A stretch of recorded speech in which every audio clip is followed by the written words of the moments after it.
You're welcome back, and there's quite a lot for us to get through this morning on the show. So let's remind ourselves. Later we'll be talking with the Honourable Member of Parliament for Ododo Diu, one of the people who is expected to be a beneficiary of the new block. That is, if he remains MP at the time it is completed. And this block, of course, is what you're seeing right now, the new chamber of Parliament, which is proposed to be built. The Speaker has launched unveiled the plans and claimed that the President is in full support of this project. We'll talk about that later. Also, Roland has taken a trip to go see the damage caused by the recent demolition of what is commonly known as Kiosk Estate. It's a community along the motorway where hundreds of people live in kiosks, makeshift constructed homes made from corrugated iron and all sorts of materials. Roland will be bringing us details of what they're saying and as they counter the damage caused by official demolition crews that have been laying waste to those areas. But we'll also ask some important questions about why they chose to settle there, why they were allowed to settle there by the authorities, the cost of this demolition to them, and of course to the people of Ghana. All important questions will be asked when Roland engages with them shortly. But before that, let's talk a little bit about this chamber. We'll be joined soon by Nii Lantey. But in anticipation of that, the majority leader of Parliament yesterday was the guest on PM Express. Evans Mensah spent some time with him, digging into the rationale, if any, behind the expenditure on this new chamber for parliamentarians. You are showing me. They were not in existence when we were building the stadia. They were. They were not in existence when we were building the International Conference Center. They were. They were not in existence when we were building the National Theatre. But I know what that says. No, I'm asking. I agree that the circumstances of this country, we need to do serious introspection. We must all appreciate the fact that, in spite of the fact that lately we are coming up by all indicators, we are still not out of the woods. We must recognize that. And that is why the sensibilities of our people should inform decisions that we take, right? But what you are showing me, they were not in existence when we were building the stadia. They were. They were not in existence when we were building the International Conference Center. They were. They were not in existence when we were building the National Theatre. But I know what that says. No, I'm asking. They were. But I know what that says. It means these are timeless problems that must be prioritized. Absolutely. And that's why the argument comes, why are we prioritizing a building when these problems, as you've rightly pointed out, have been with us since independence or before that, and we haven't fixed them? Why is it that in 2018-19 we have kids sitting on the floor and the tree studying? That's the argument. You just made it perfectly. It's existed with a why should we still have it in 2019 and yet make our MPs comfortable? It's a simple argument people are making. It's not about comfort. Security is not comfort. Security is not comfort. But as I was saying, I know what the board is talking to, and I'm trying to put it out there because it does appear that people don't understand the reason why this is being done. That is not to say that maybe I fully 100% stand by it, that no. Are you 100% for it? I'm saying to you that I don't represent myself in these matters. Okay. It's a collective decision that should bind me. Okay. So if ultimately the entire House agrees to. But you already showed your hand in this matter that you are for Which is? And the reason why I'm a board member. Okay. I'm privy to some information that other members are not. Okay. And that information is what I'm sharing. It doesn't necessarily mean that maybe I'm 1000% committed to it. It doesn't. Okay. I'm speaking to matters that I know, to Ghanaians, that this indeed is what informed this decision right from 2010 up to now. You said something earlier that this is not concluded. This is still a matter still in discussion. But the the architect who won the bid seemed to suggest that it's fait accompli. He says, Mr. Jai says, when at this event, we are hoping that the project will start somewhere this year. As the speaker said, government is committed to it in the budget, and if we are able to start this year, it can be completed in 3 years. This is an architect who says, I've already done my plan, I'm expecting to start this year. That's almost says this is something that is already done. We want to build a house. You engage an architect, he does the drawing for you. Let's be careful, because it's not even God permit. The processes have not been concluded at all. We don't need the financials. We have to get to know it, the terms and conditions. I understand one country will want to give us some grant, but that grant, if it is true, in the nature of about $40 million, cannot suffice. Which country is this? Well, I understand the Chinese government will want to give us some grant. I don't know of it as a matter of fact. We've already reached out for funding. No, because both internal and external. I went to Chad in Jamina. There was a conference that I attended, and when I went there, we assisted them in building a new timber plant. China. I mean, grant free. And they were also involved in the refurbishment that was very controversial recently as well on the floor. Yes. So I'm saying that when I came back, I would say that perhaps we could make some representations to them. Okay. On account of that, when the ambassador visited us, Chinese ambassador? Yes, we made this request. There's not been any formal communication from them that they have accepted to offer some grants. I'm just hearing from the grapevine that they are ready to accept. Parliamentary grapevine or government grapevine? From the streets. From the from sources close to Joy.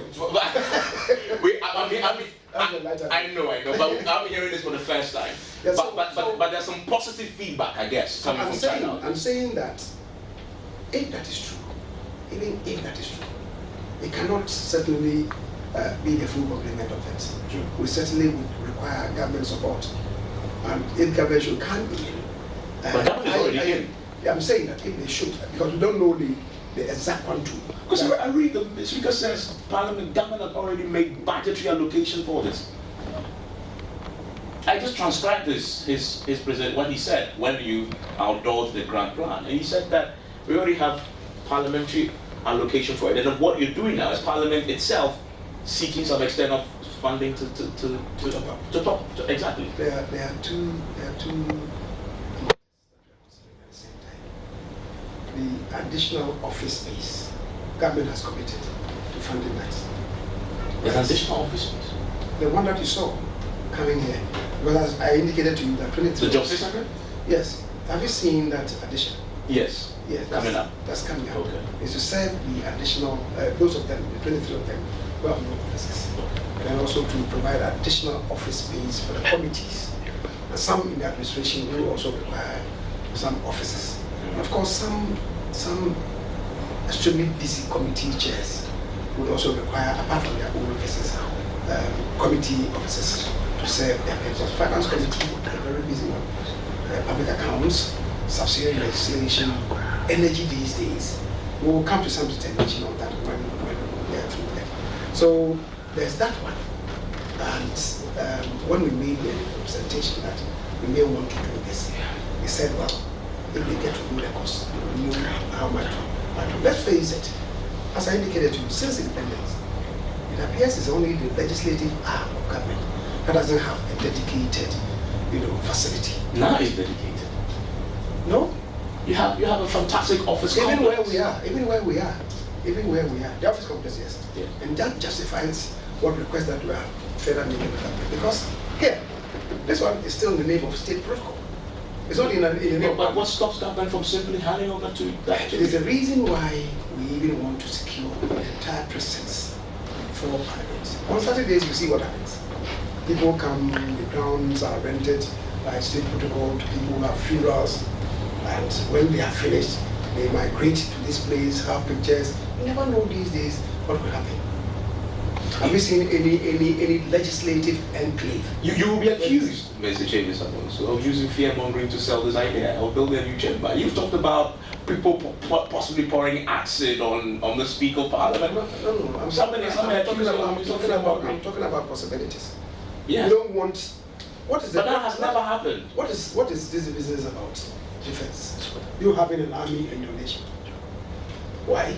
You want to act proactively to prepare against any future attacks. Is that the case? This parliament has been existing. No, I'm saying, isn't that the case? Is that the case? Yes. So we don't prepare against evil days. But is preparation meaning spending hundreds and millions of dollars on a new building when one isn't there that you can simply refurbish and remodel? That one is not cast in stone. There are certain things that you cannot do by way of refurbishment. When we came to refurbishing the Justice complex, you know. Right, you'll be able to watch the full interview later right here on the Joy News channel. In fact, right after the AM show, we'll play it all back in full. But we've got to talk about this. Everybody else is, so let's get some perspective. Our guest this morning is the Honourable Member of Parliament for Ududu Diudiu constituency, as he would be referred to on the floor of the new chamber. But he is, of course, Nii Lantey van der Poy. How nice to see you, sir. Thank you very much for inviting me. Thank you for your time. Well, so here we go again. Another proposal of government, another plethora of groups speaking against it. But I want to start on a personal level. You're a member of parliament. You represent the people of Ududu Diudiu. What is your view on this proposed new chamber? Well, first, let me thank you and thank all your colleagues for inviting me to this program. And let me say it's a long time since I've been here. I want to take the opportunity to extend my greetings to my people, the people of Ududu Diudiu, and to the Gamashi entirely. Kojo, let me be frank with you. I feel indicted. I feel ashamed and embarrassed as a member of parliament at this particular time in our life. I think this whole thing is needless, it's unnecessary, and a misplaced priority. As somebody who represents a very vulnerable population, when I get up in the morning, I should be thinking about what they will eat, the job they need, water they need, the electricity, the hardships in their lives. People cannot afford even a meal a day today. People cannot pay for their electricity, pay for their water. And to think that we, the representatives of the people, should at this point in time be concerned with a new chamber, I think is just unfortunate. One, I would say this. Those who thought about this whole thing politically have been very, very unwise, because this is coming just on the heels of a lot of money spent in the renovation of one, our offices, the Job 600. Two, the chamber itself as we have it today. And then three, we are also doing an extension to the Job 600 to accommodate MPs who do not have offices. So at this point in time, already public perception about the wanton expenditure being expended on a legislature vis-a-vis the needs and the wants of our people do not sit well with Ghanaians. And to think about we going back to the same public to tell them that for our comfort, we want to extend or build a new chamber because this one we have don't have enough space. It's quite unthinkable. Poor judgment. And I think it's unfortunate. And I am hoping that what Parliament and leadership will do in the next hours or days is to come and say, we apologize, we've ceased to think about this. In fact, this must suffer a premature birth. It should not happen at all. It's unfortunate. You know, we've been told that since this matter came up, that this is not a decision of MPs that was made on the floor of Parliament. No. But this is the Parliamentary Services Board Yeah. that met and you know, progressed this agenda. And we have heard the objections raised not just by you, but some other MPs as well, and notably some opposition MPs like Kujetua Blakwa, Ras Mubarak, and so forth. But let me place on record that one or two majority MPs have also raised this is true. their objection to it. This is true. This is true. I know at least Patrick Boama. Patrick Boama has said that he thinks it's not the priority. But it occurs to me that the Parliamentary Services Board has members.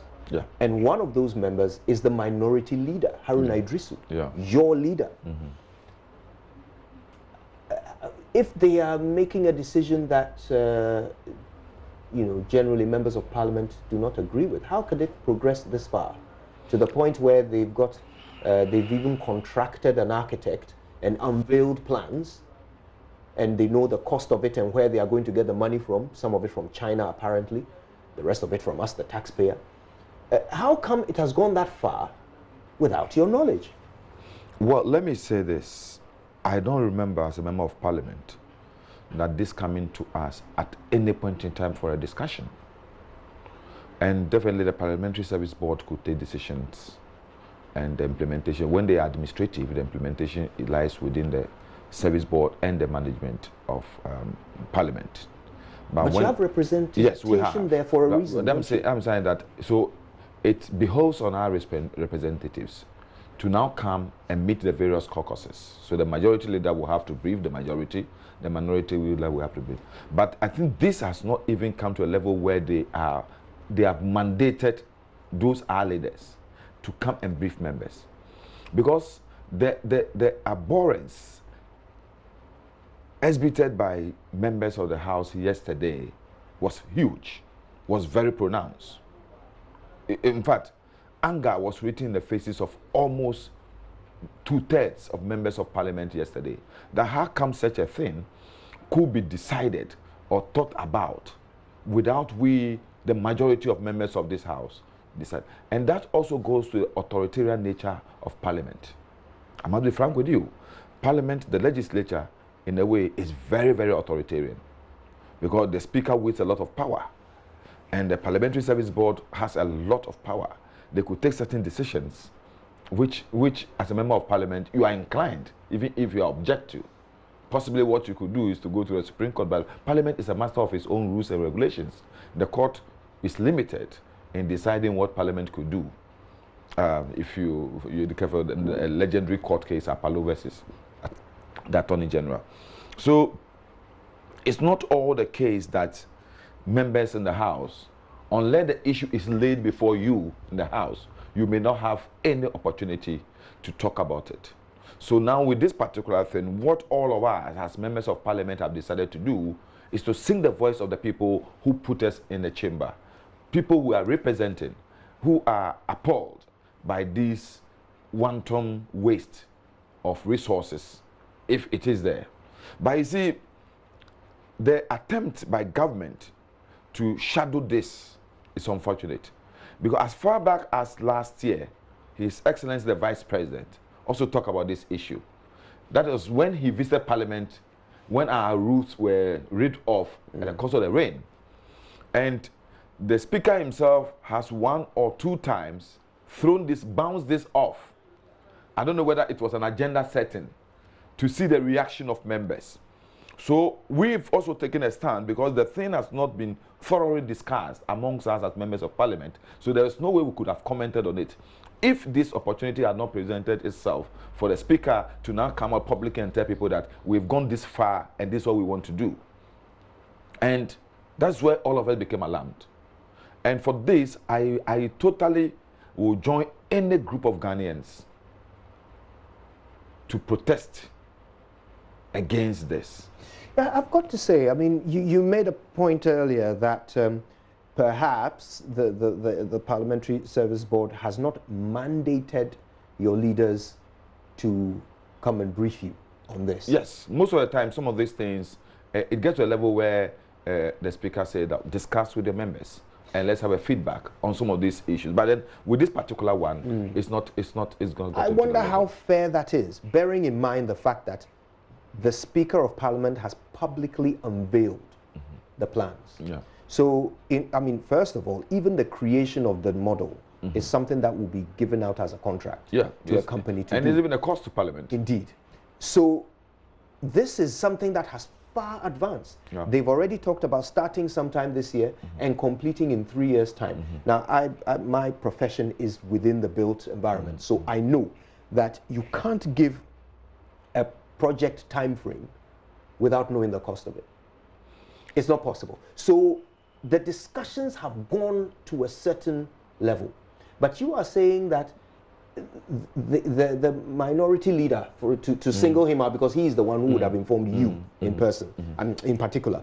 So to say that he was not mandated to inform you seems a bit strange, bearing in mind the whole world has been informed. Yeah, but if you listen to him, he told you he didn't have, I think he was on your network. Actually, on another network. Well, yesterday. okay, I heard snipers of it on our platform, that he didn't have enough information on this. He said he has asked some questions and is awaiting answers. So definitely, possibly, he was waiting, knowing him as a person who he is. He's a very somebody who always wants to be sure of what he's saying. I will sit here and I will not want to say I'm defending my leader, but I know him. I know him because I've worked under him before as a deputy minister, and I know him. That is somebody before he will come out that he wants to be sure about the authenticity of what information he's giving out. So possibly, as he said, he was waiting to get some of these things and then tell us that this is what is coming up. But if you are right, that would mean that this unveiling and this launch must have taken him by surprise. Because when we look at the political fallout, would he let that happen without informing you? I could see his demeanor yesterday, and no, 3 days today when they were going round. And I could see yesterday when he was featured on certain networks. And I can tell you that, you see, it's the sort of culture and religion of Parliament that once you are part of leadership, when decisions are taken, you may not wholly be aware of that decision. You may not be part of that decision. But once you are part of leadership, you just have to publicly support it. You think that's what's happening? I believe so. I believe sincerely so. Because if that is not the case, knowing him, he will have by now roped all of us. He have called for an emergency caucus meeting to tell us this, and I have agreed on your behalf. But since he has not questioned any of us from his side, coming out publicly to protest and to object to this, it tells me that he is in support of what we are saying. Then he is duty bound as part of leadership. He alone cannot say that I don't agree to what has been done. He may not like it, but because he's part of leadership, he's constrained in his objection to it. Is he constrained in his ability to inform you? That's what I'm saying, that the information is delayed, possibly because of what he said, that he has not gotten the sort of information he requires to be able to give us the brief that we will need. Because as I sit here, I've heard people mentioning, I don't know about any cost. Yesterday, I interacted with my ranking member on Works, Honorable Abuja. He doesn't know the cost. And once you are in that industry, you know that when you're going to, it goes through processes. All these, before it will be laid before the House, or it will go to then it will go to a subcommittee of the Parliament and all those things. Nothing of this sort has been done. So it's like some people sitting somewhere, conceiving something, and trying to push it down the throat of members of Parliament. And today, all of us are receiving insults, from our constituents, from Ghanaians. And I think we deserve of it. Right. We deserve it. Our leadership has put it into such an embarrassment. And I think that as members of Parliament, we should first and foremost know that we are representatives of the people.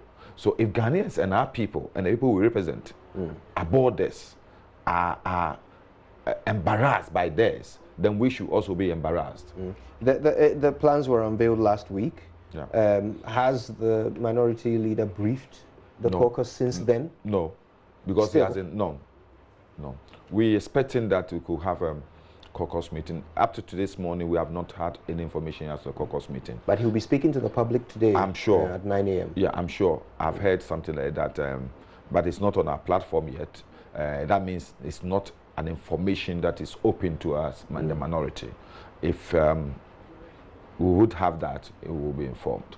Right. But then the truth of the matter is that the party we belong to has come out with a statement stating the party's position.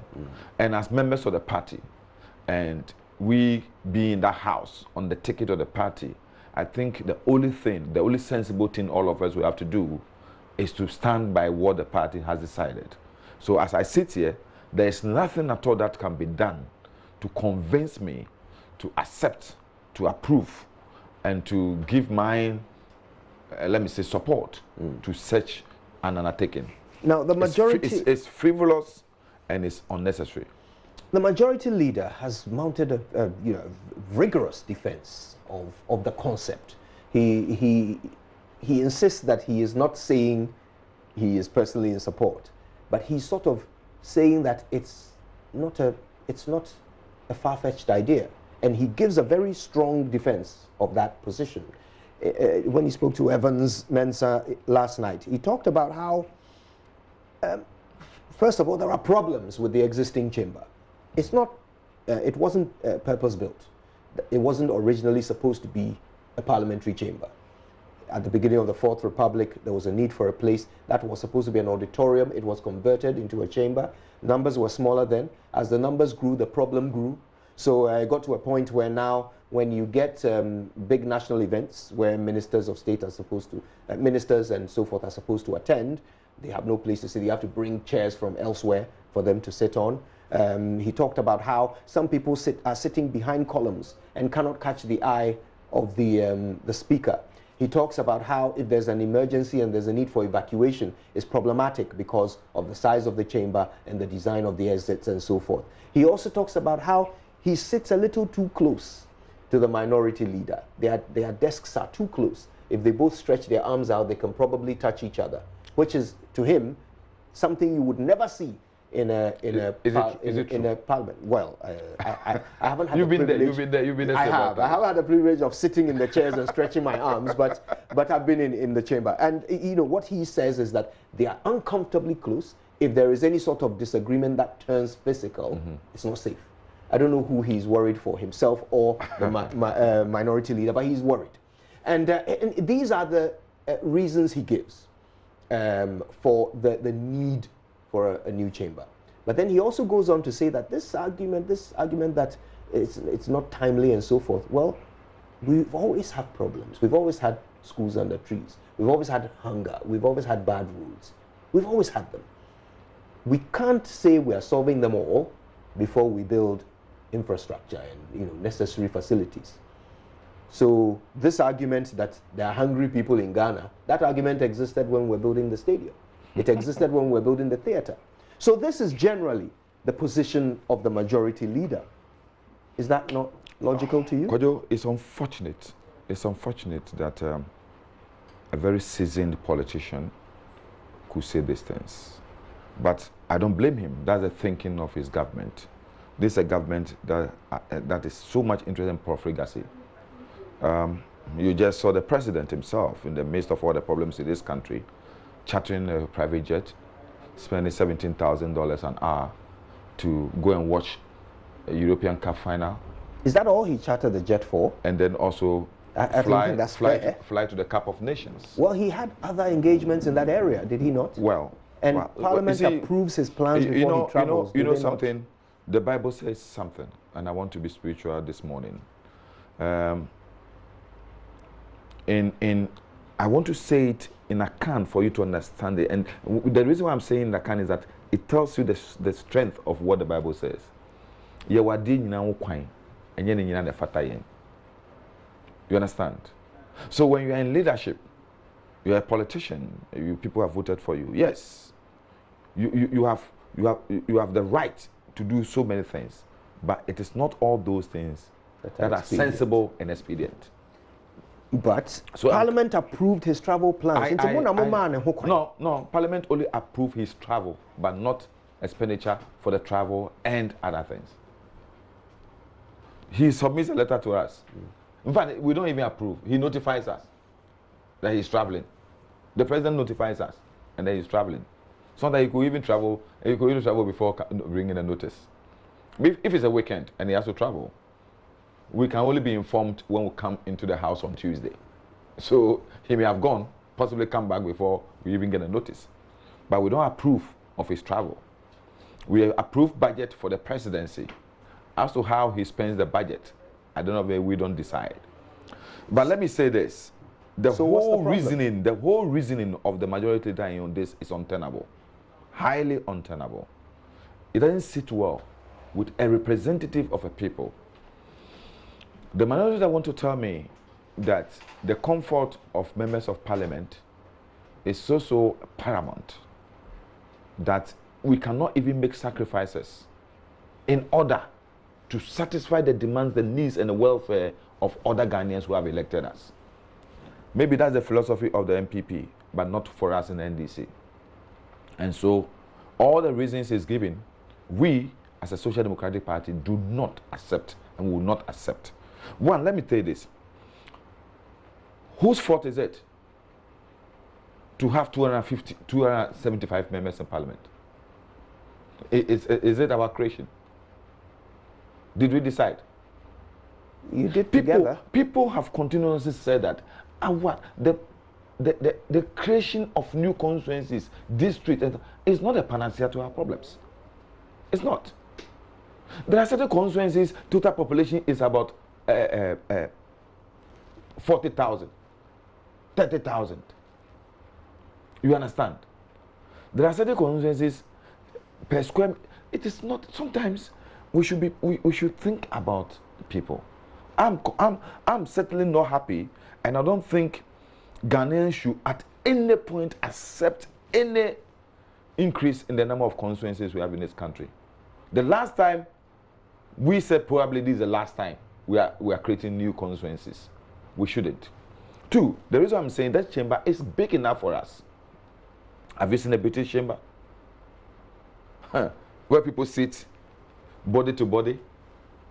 But have you also seen the Bundestag in Germany? Yes. It's a castle. Yes, but we cannot compare ourselves to Germany. But we can compare ourselves to the UK? Well, I'm saying that even if the UK are comfortable what they have, if the US, the Senate, is comfortable what they have, we don't have any excuse. Two, let me say this.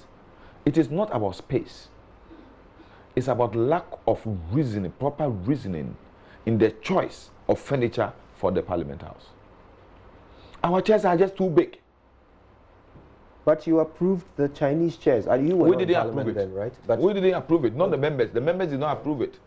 Really? Yes, it's the board. None of the members spoke against it. We spoke. When it came up? When it came, we did. But what will you do? But what do you do? Not you, but I remember. I'm saying, what will you do?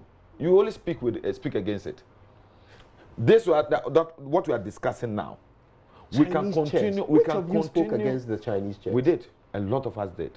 A lot Where? of us did. On which platform? I'm saying a lot of us. I remember I was interviewed more than 5 times talking about against this. And you said you didn't want them. I said it was just too not uncomfortable. It's too. You see, I think we might have to go back and visit those archives because I certainly have no memory of them. I'm saying that. Look at me. If you give me this whole chair, this big chair, so that I sit in it and get lost. Excuse me, but forgive me, my brother. I'm not Henry Quarty. I'm not Honorable Afoteagbo. You understand? There are those whose their sizes makes for this. So why don't you look at us and decide the sort of chair I want to have? Tailor-made chairs. No, but I'm saying that even more expensive. Me and you, we sit in that chair, we'll get lost. So those chairs are so big that they occupy a lot of space. You understand? And that's why when it is, how many times did the president come to the Parliament House?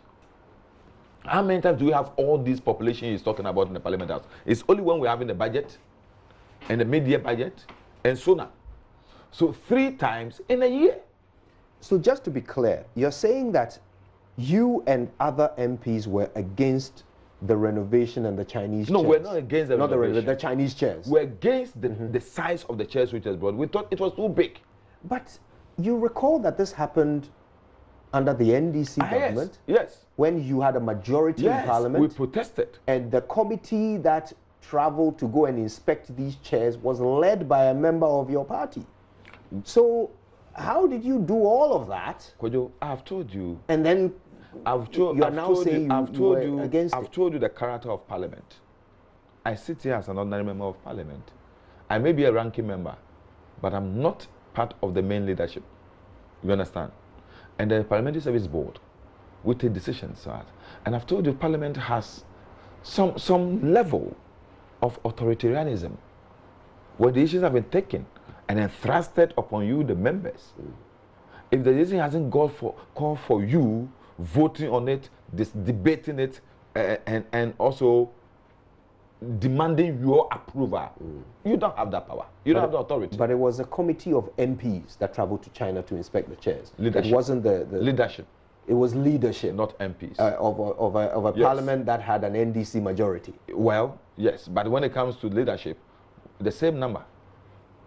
The same number. Really, but the leader, the deputy leader, the whip, the first deputy whip, and the second deputy whip from both sides. So you're saying that in this current situation where they are considering a new chamber, the minority has as much say in it as the majority. As far as leadership is concerned. But when it comes to the board, it is only the minority leader who is represented from the minority side on the board. You understand? Whilst the majority side could have the majority leader, the speaker, and also government representatives. But as far as leadership is concerned, you're equally represented. So yes, you when can't it comes to shift the blame to one party. No. For this proposed chamber thing. All no, right. It's leadership, and we will demand answers from our leaders. As you said, once a caucus meeting. In fact, I have seen people calling for it on our platform. I've seen Suhini post something asking for a emergency caucus meeting to discuss this. I've seen maybe if we say one or two others also calling for it. I think it is important that as a caucus we take a decision, and I don't see us differing in opinion and stand from what the decision the party has taken. And I'm sure the general secretary of the party may have taken that decision, because there's no way he will write that, he will issue that press statement without consulting and talking to our leadership. There's no way. There's no way the general secretary of the party will state this stand without discussing with the leadership of the minority in Parliament. But do you think the minority in Parliament could speak at a conference like what they're about to do at 9 a.m. without consulting the party? Do you think that could happen? That would be very, very, it will be a remote case. But it can happen. It's possible, but I'm saying I don't really see it happening. What would that mean if the minority leader speaks at 9 o'clock and his position does not align with the party's position on this matter? That would be surprising to me. That would be surprising to me. Because that means the minority leader has lost members on his side. Because if his members have taken a stand and the party has taken a stand which is in sync with the general membership of the minority, I don't see our leader taking a stand that is in opposing the stand of his members and also the party. Let's talk about the source of funding. I mean, there is still so much we don't know yet, but we have heard some indications. There's a suggestion that some 40-something million of it will be sourced from the Chinese. We've heard that from the Speaker of Parliament. We've also heard that some of it will also come from the executive, from the budget. And then there will be some raising of grants and so forth. Now, let me ask you, this is a hypothetical, but assuming that somebody steps up and says, you know what, I love Ghana, I want my country to fund your new chamber, we'll give it all to you for free, we'll build it for you for free. Let's say China decides to do that. Would you still oppose it? I will. I'll ask that money is channeled to something more beneficial to the general public, to the populace. That money should go into a provision of water for people who cannot get water, provision of electricity for the people who still do not have access to electricity, schools, to build boarding house for the people who are suffering the double track system. I will ask that money is made available to be used for a much more important and prioritize projects of the state. Let me say this already. The Speaker has told us some time ago that Parliament is going into a PPP and a PPP program with some investors to build a hotel accommodation for Parliament, so that Parliament will generate some resources for Parliament. I thought that was a good idea because we have land, and if there's a need to build that accommodation, because sometimes I feel that MPs do go through much risk, so that our sitting extend to about 12 midnight onto the wee hours of the next morning, 1 o'clock, 2 o'clock, so that we are forced to sleep in our offices. Why? Are you not all given money to get accommodation in Accra? Yeah, but then if you close around 1, 2, you understand? If and I it's too close late, around 1 or 2, I don't have security. And so if I live at a place that I thought that my life could be endangered driving back home at that time, some people are forced to sleep in Parliament. They sleep in their offices and go back in the morning and go back in the morning. I'm saying that sometimes it doesn't always happen. So you would spend money to build this hotel, and then you would end up populating it with parliamentarians who work late? No, what we are saying is that when you build a hotel, in such circumstances, it becomes available for people, some of them who could not drive home, to have a room to sleep. But you know what impact that will have on the business, we receive a lot of visitors, delegations, who come on working visits, and they sleep in hotels outside. If there's a ready accommodation, Parliament could make some revenue from it. And it will also afford the better interaction with Parliament, avoid traffic and congestion and all those things for those people. So I thought that idea was good. But that idea is not going to be coming from Parliament. It's not going to be an expenditure on any Ghanaian. You understand? That is good for us. But to think about a new chamber at this particular time, just when we have used so much money to renovate this current chamber, just about 4 years ago, I think it's unfortunate. It's unfortunate. So even if we're going to get money for free, I will ask that that money is channeled to something more profitable. Right. According to the Speaker, some of it will come from the budget. So, I mean, let's work with this 200 million figure that we keep hearing. If the budget gives You are in that industry. Even if the 2 million figure is announced now, you know by the time you finish the project, we will go to about 400. Indeed, yeah. So let's assume that $200 million will come to Parliament. Let's assume this. What are the things that you think Parliament should spend this money on? And we have to not include water and these things because, I mean, it's not Parliament's job to do that. But what are the things that you think Parliament needs more than a chamber? Let me say this. Sometimes, as we sit today, not all of us have offices. I think we should be able to finish those offices. The sort of things that we will need. As we see, the Parliament struggles to even pay our research assistants. You understand? Sometimes we don't even have water running in Parliament House. We have a lot of needs already as a Parliament. And I think day in and day out, we should be looking at how to meet those needs to make the already comfortable situation we have much more comfortable. I will say that we should really look at the chairs we have in Parliament now and possibly change them. Buy more chairs again? No, I think that we could change and have more chairs that will provide more space for others to come in when we are having those 3 important national ceremonies that bring into the chamber non-parliamentarians. You don't think the people of Ododo Diodio would disagree with you if you suggest that we spend more money on more chairs? No, the people who understand, if we explain to them that all this talk about a new chamber, why should we go and use 200 million to build a new chamber when we could use just about maybe 1 million to change the chairs we have and to create that space? That has been the reason for somebody proposing a new chamber. I believe that people will understand. Ghanaians will understand better. If we should go out tomorrow and tell Ghanaians that instead of the new chamber that is going to 200 million, we now decide to use 1 million to procure much more smaller chairs, more comfortable, that will create a space that we require for other non-MPs who sometimes are made to attend to Parliament as a result of the State of the Nation address or the budget. I think it's comfortable that Ghanaians will understand. Right. Yeah, that one, people will think that we are being prudent, we are being judicious in the use of resources. So that is what I expect us to do. We should be seen to be. You got already see. Could you let me tell you this? We are not well paid.